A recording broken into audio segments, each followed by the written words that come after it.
We are live on the Daily 3. Good morning. Good morning.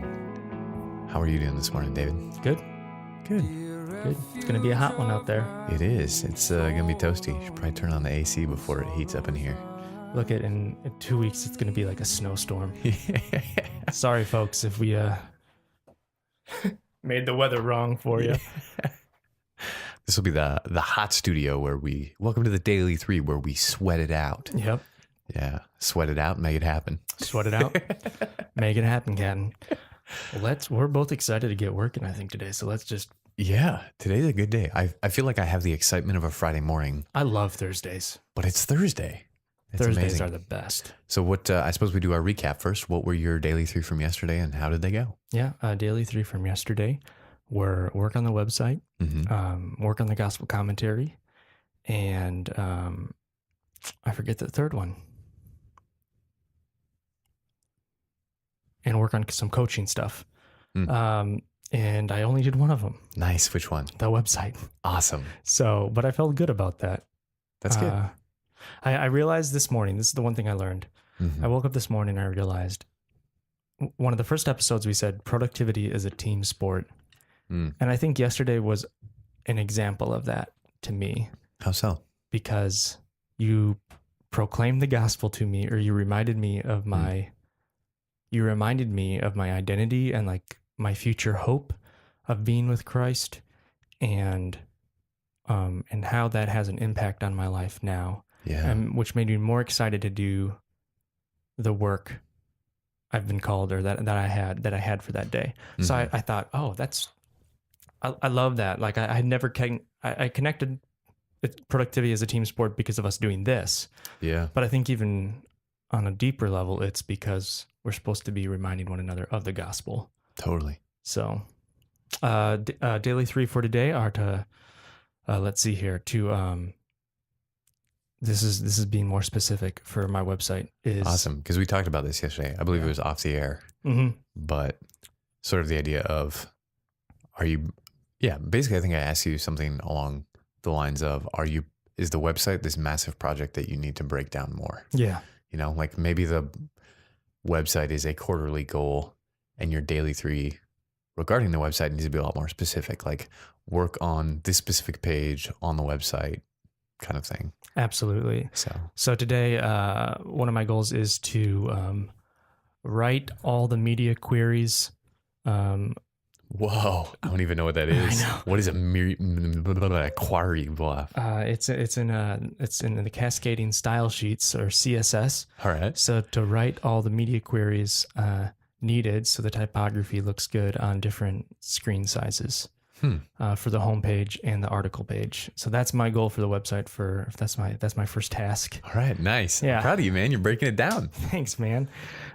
Second is, what was it? The second one is to follow up with send up my follow-up email for the coaching. After I meet, I send people an email and I say, hey, this is what we talked about. These are your action steps. And this is when we're meeting next. So I need to send that one to a guy. And the third one is to work on John 1 through 5 in the gospel commentary online. Nice. And to synthesize the 8 commentaries that I have and work through that. And where does that live?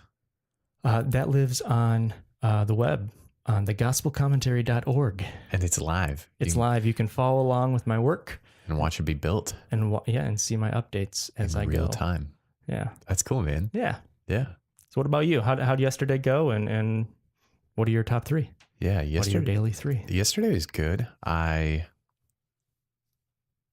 don't remember which of I know I did one, and that was frame the knee wall. I did that. I didn't quite finish, but I got close. Nice job, man. So I saw it in there. It looks good. Busted a lot out, and I ended up actually making a couple different YouTube videos on the side while I was doing it. So I was using a pneumatic framing nailer, which is a air-powered nailing gun. I had no idea what that is. Yeah, just a fancy word for air-powered nailing gun. So you hook up a nailing gun to a compressor, and it air compressor, and it fires nails in a projectile fashion. That's fantastic. It's dangerous. No, it's cool. It makes things go so much faster than doing it by hand. It's I amazing. bet. But I'd realized like, oh, for the average DIYer, this is probably a tool that they might not have access to, or if they do and they can borrow one, they might not know how to use one. So I kind of just like impromptu was like, as I'm filming how to do this, I'll also shoot some scenes that show like, here's how you use one of these and I think how to use that's one good. safely. So Because I didn't realize this until I started looking for the stump remover. But people, I think it's good if you show them how to use your tools because they can go out and rent them. yeah. I wonder too if you could like get, because there's like, yeah, and so because if someone's doing their basement remodel, Mm-hmm.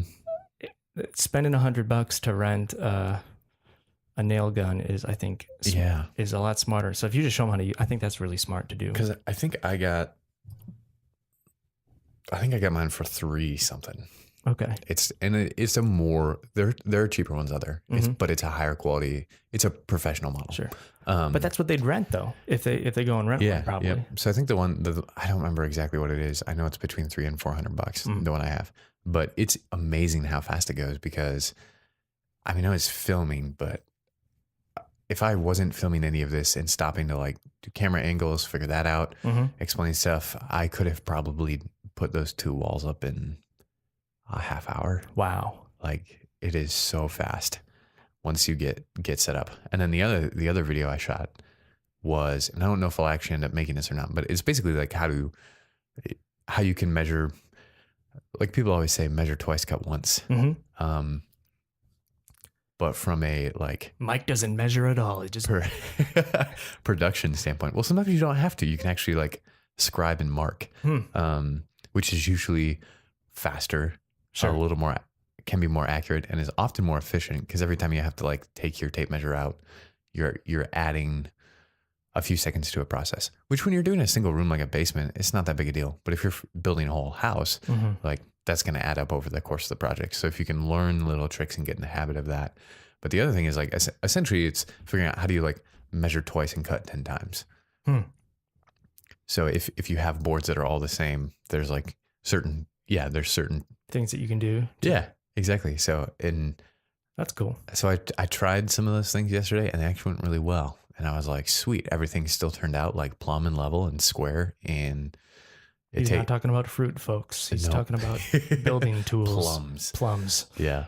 So it was good. It was fun to sort of like have this like planned shot list of the things I was going to do, but then also do this like impromptu of, oh, like if I were completely new to this is something I would be wondering how to do or how it works or those types of things. So it was fun to just think through how would I teach someone who has no experience in this and great. is fairly new to it. And where can people find these videos, Mike? They will be on YouTube. They will? Oh, okay. They will. Where on YouTube? On my channel, which Okay. is not big enough to have it's an ugly URL. But the link is in our show notes. Yeah, I will put it there, but it probably won't be there for months yet. Well, it is. No, we put it there already. We put a link to your find Mike on Instagram and YouTube. Oh yeah, that's right. I'm on there, but I probably won't have any of these videos actually, because I'm not editing any of them until after I'm done with the entire project. Gotcha. So it will probably be, I don't know, 3 to 6 months before these come out. Well, go to Mike's channel. You can subscribe. Hit the subscribe button on Mike's YouTube channel, and then once he does, you'll just start seeing the whole progress. There we go. I was going to say, set yourself a reminder in Todoist to check it out 6 months from now, but you could just subscribe and absolutely hit the notification bell. That's what I'm going to do. They will show up later. So so that's what I did yesterday. I think I might have edited a little bit of our podcast episode videos. Dentist? Did you call the dentist? I did not call the dentist. All right. That did not happen. Well done. I certainly thought about it though.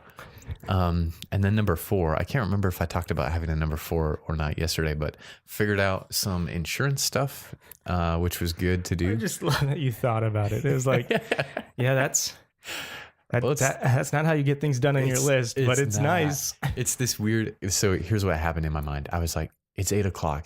I did some thought work on that. Dang it, they're not open yet. Oh, I didn't. Yeah. And I'm like, I'm gonna go set up and start. 'Cause I'm like, I don't want to wait around until 9 to start Dude, way to fail. Framing on the basement. Thanks, man.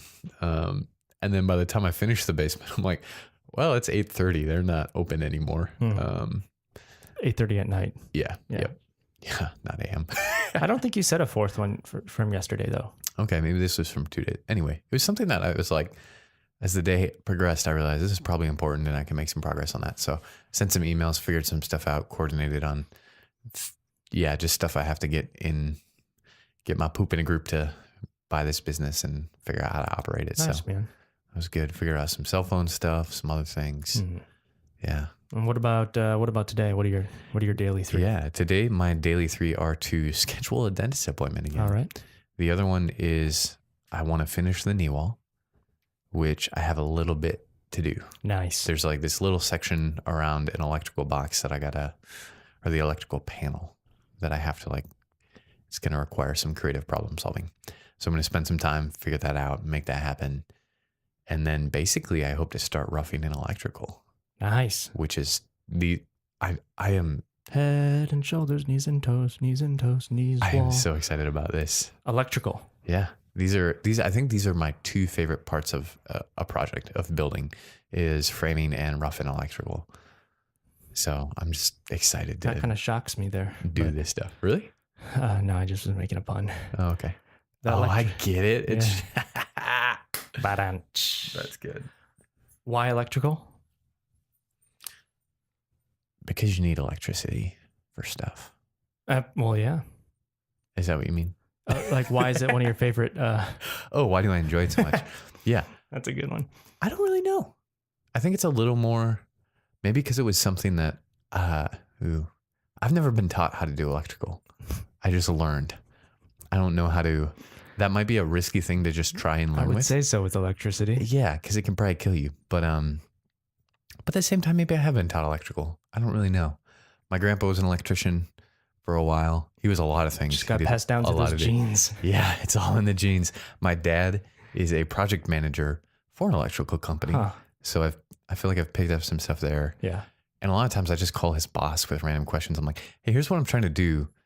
Oh, that's awesome. What do you think? And I think maybe I like it now because everything is color coordinated when you're running Romex, which is a newer style of electrical. If you go way back to I was going to say, I don't think something called knob and tube, which is basically these wires are in this really crappy coating, but they're wrapped around, they're usually made out of porcelain, like tubes.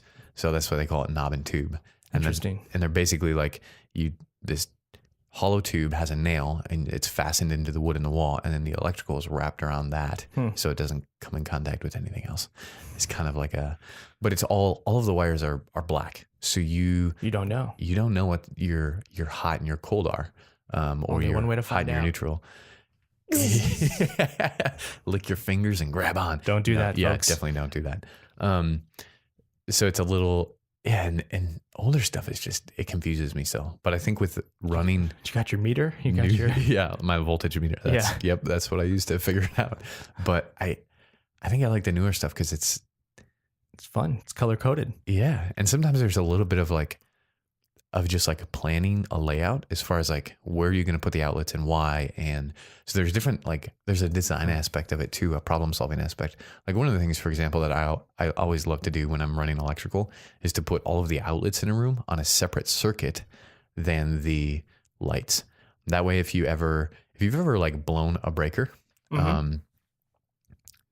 because I don't know, maybe you're trying to use a vacuum, a blender, and a hairdryer all at the same time. All the time. And it overloads the circuits, so the breaker pops, and then the electricity's off. If it's nighttime and it's oh, I'm in the dark, I can't see anymore, right? But if you have the lights on a separate one, even if you pop the breaker for all of your outlets in the room, you still have light. Oh, that's nice. So that's just a little thing I like to do of oh, if I can run these on separate circuits, I will, because that, I don't know, I just think that is you're anticipating potential problems and trying to figure out oh, if this ever happens,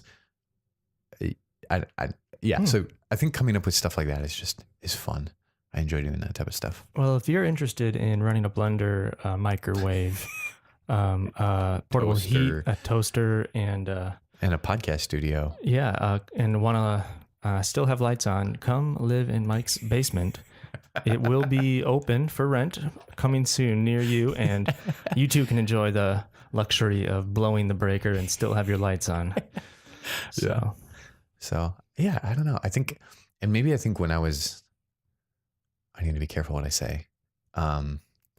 Electrical dun. scares a lot of people. Yeah. And I think a lot of stuff scares a lot of people. And I think there's this like, That's because people are wusses. yeah. In a sense, I think there's this, we approach so much of our work or so much like things we don't know we fear. And so I think in moments like one of the things I just enjoy is taking risks and not risks that are stupid because electrical can kill you. So you want to like make sure grab onto this wire. You know and understand like basic electrical safety. Sure. And are like double checking and sometimes triple checking to make sure that like you're not putting yourself in danger. Mm-hmm. But at the same time, it's like it's kind of fun because it's like you are, in a sense, this might be a little bit cheesy or a little bit of a stretch, but I think of this of like when God created and said, let there be light. If there's like this similar type feeling or this feeling of satisfaction when you bring something to a place that previously didn't have that thing. So it's like this bedroom didn't have electricity before, or it didn't have light, or it didn't have these outlets. And you bring it from this point in the house, from your electrical panel all the way into this room. Oh, cool. And then like, there's this point where you do all of this work to like rough it in and hook it up and make sure everything's there. And then there's like this final moment where you like have everything hooked up and you flip on the breaker on the new circuit for the first time and it works. And it doesn't burn down. Yeah. And you're just like, oh, like this worked. This is great. That's awesome. Let there be light, power. Yeah, it's just that in that satisfaction of like doing that, of bringing unlimited power, of going through the process of bringing something into existence, of creating essentially, I think that's why I like it so much. That's awesome. I get that. Yeah, I do get that. That's cool. Yeah. I'm excited for you. Excited for you to get the power on. Thanks, man. Or to start roughing in get the power. I've got the power. All right. Was that did you say your 3? It was, I think that was my 3. Your knee wall, your electrical. Yeah. And dentist. Dental appointment. Dental was 2, I think. Yeah. Dental hygiene's moving up the list. It is. Watch out, folks. It is. It's an easy win, right? I mean, it's a 10-minute phone call. Your wife is going to appreciate that when you kiss her. So she probably will. All right. That's it, folks. Any other thoughts? Let's get started. All right. Let's write it down, make it happen. This has been another episode of the Daily 3. Thanks for tuning in. And we'll catch you tomorrow. Yep. Bye.